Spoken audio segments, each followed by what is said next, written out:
Ryzen 9000? Yeah. AMD's Ryzen 9000 series processors arrived at retailers today ahead of the official launch sometime this month. But in spite of promising leaks on their specs, enthusiasm has been relatively muted, considering that I didn't even know this happened. Yeah.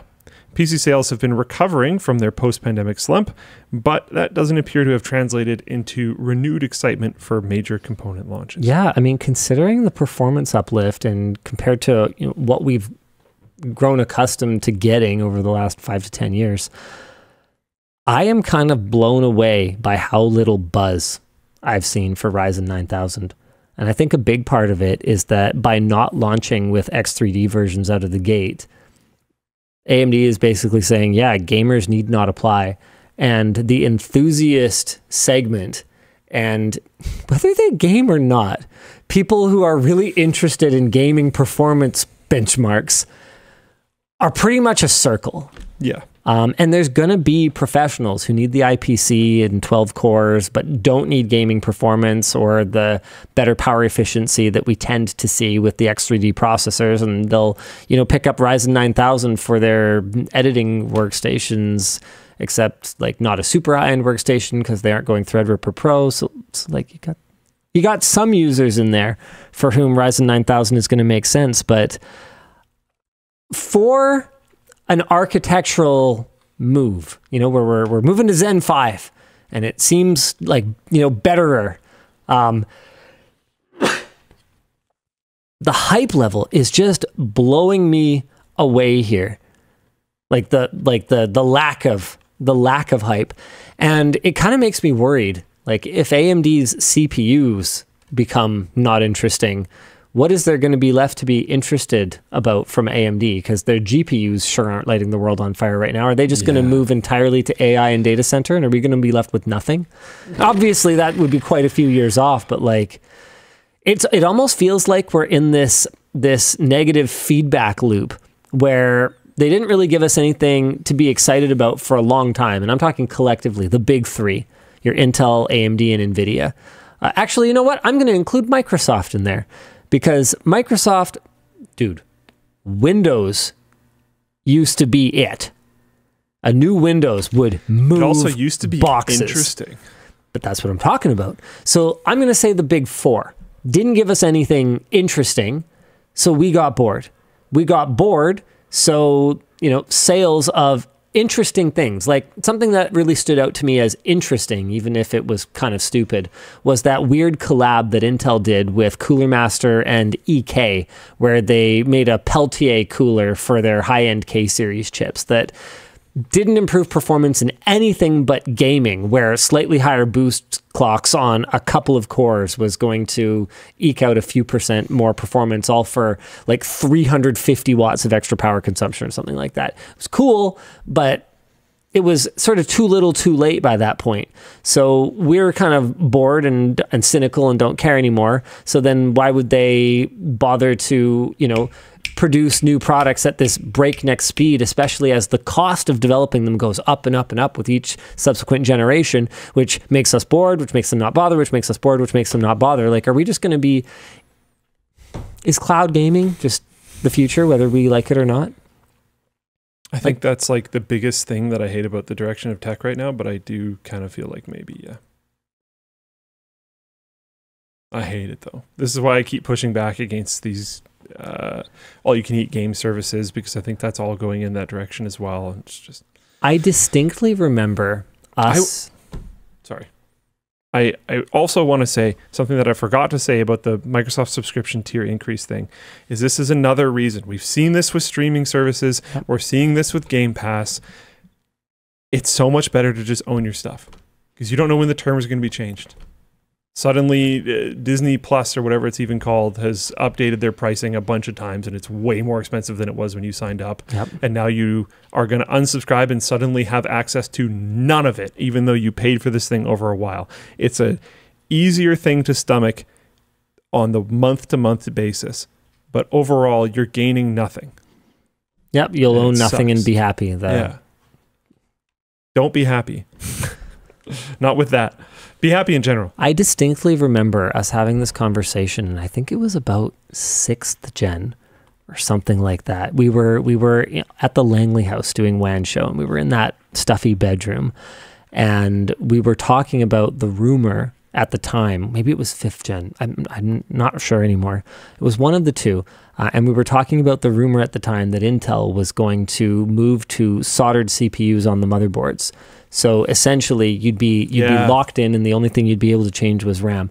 And I don't even remember what either of our stances was on it, but I remember the audience reaction was absolutely horrified at the end of DIY, and at this idea that you would just buy CPU, motherboard, maybe even RAM, maybe even storage, just on a single prepackaged, pre-bought board at that spec off of the shelf, and then I guess throw it in a chassis that looks the way you like, and you'd have expansion cards still, but that would be about it. And maybe not. Fast forwarding to today, when Apple's upgradable Mac is a shadow of its former self. Like, it hardly even has any cards that are worth installing it in anymore, now that you can't put GPUs in it, and the GPU is integrated into the SoC. Looking at Qualcomm having absolutely no plans whatsoever, as far as I can tell, to do anything but completely soldered packages for what are now mobile chips, but if they continue to be successful, could conceivably make their way into a mini PC and then a small form factor PC and even a desktop. I mean, if the performance is there and you get GPU drivers for it, who's to say that you wouldn't just buy a Snapdragon, or moving, even farther into the future, a RISC-V board of some sort that's a soldered CPU or SoC. Is it finally coming to pass? Is it just over the horizon now? The end of swappable components on motherboards? Or I think laptops are leading the charge there. Absolutely. Like hardcore. Absolutely. And laptop components have slowly but surely made their way into desktop computers. There was one that we were looking at in writers' meeting recently, and I'm not logged into Trello, so I think it's going to be pretty hard for me to find this. But it was like the smallest water-cooled desktop. And the truth is, it doesn't... Yeah, here it is. The Techno Mega Mini Gaming G1. Here's an article from Video Cards. And it's hard to get a sense of exactly how small this thing is. So to give you guys an idea, this is not a 120 millimeter fan. I believe that is either an 80 or a 92 millimeter fan. This thing is flipping tiny. Let me see if I can double check the size of the fan. So no, it doesn't say. So don't quote me on that. Maybe it's a 120 millimeter fan. Either way, the thing is extremely small. GeForce RTX 4060. The CPU is a Core i9-13900H. Oh, a mobile chip. Dun, dun, dun. RTX 4060, water cooled. Not that that's going to achieve anything in particular. But the point is that in our efforts to differentiate and, build something that stands out from all the other samey black boxes, we're ending up with designs that are using more expensive, less modular, and sometimes less performant. I mean, especially because performance and price are sort of, slide against each other, right? So if I say more expensive, that inherently means less performant at the same price, but maybe the same performance at a higher price. The point is that suboptimal, right? And people are buying these, presumably. Rest Assured says Minis Forum has motherboards with laptop CPUs that are killing it. Yeah, I'm not sure if I quite understand, because if I didn't mind less performance, wouldn't I be better off getting like a last gen thing? But I guess some people will not do that. Efficiency is really important as well. Oh, that too. And yeah, some people just straight up won't do that. So Luna says, considering how long my CPU lasts, anytime I need a new CPU, I need a new motherboard anyway, so IMO, it wouldn't matter much if they started being soldered on. But reverse that. Considering how easily a motherboard can break, wouldn't it be better to be able to take your CPU to a replacement motherboard? Modularity is good. It's good, but it costs money. And I just don't think I don't foresee an outcome where they continue to want to invest in it. Because, I mean, look at the, okay. Just thinking back to Level 1 Tech's Wendell. Love Wendell. Level 1 Techs did a video this week about Intel's challenges with stability on their 13900K and 14900K. And there was that game development studio that said that they're basically going all AMD because all the Intel CPU systems that they've had are crashing. And I was thinking about that and thinking back to some instances in the past where there have been motherboards blowing up or CPUs failing because of mismatched capabilities with respect to the VRMs on the motherboard and the power draw of the CPU in the socket. And that's just one example. There's also the development of sockets, and looking at how challenging that is. Like Der Bauer has his super cool low pressure ILM. Noctua has a solution involving, I think they're just still using washers to reduce the pressure on the CPU to keep it from going concave. Just all of these things. If I'm Intel or AMD, am I not just tired of it at this point?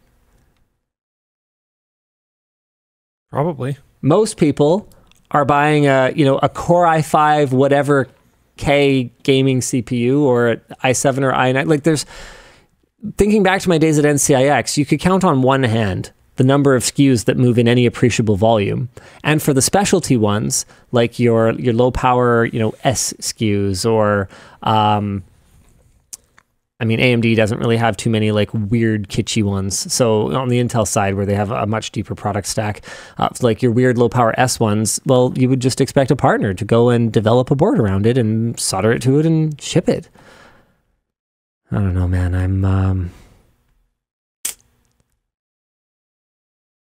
I'm worried we might be coming close to the end, and I'm going to have to find different tech to be excited about and have fun with and make videos about.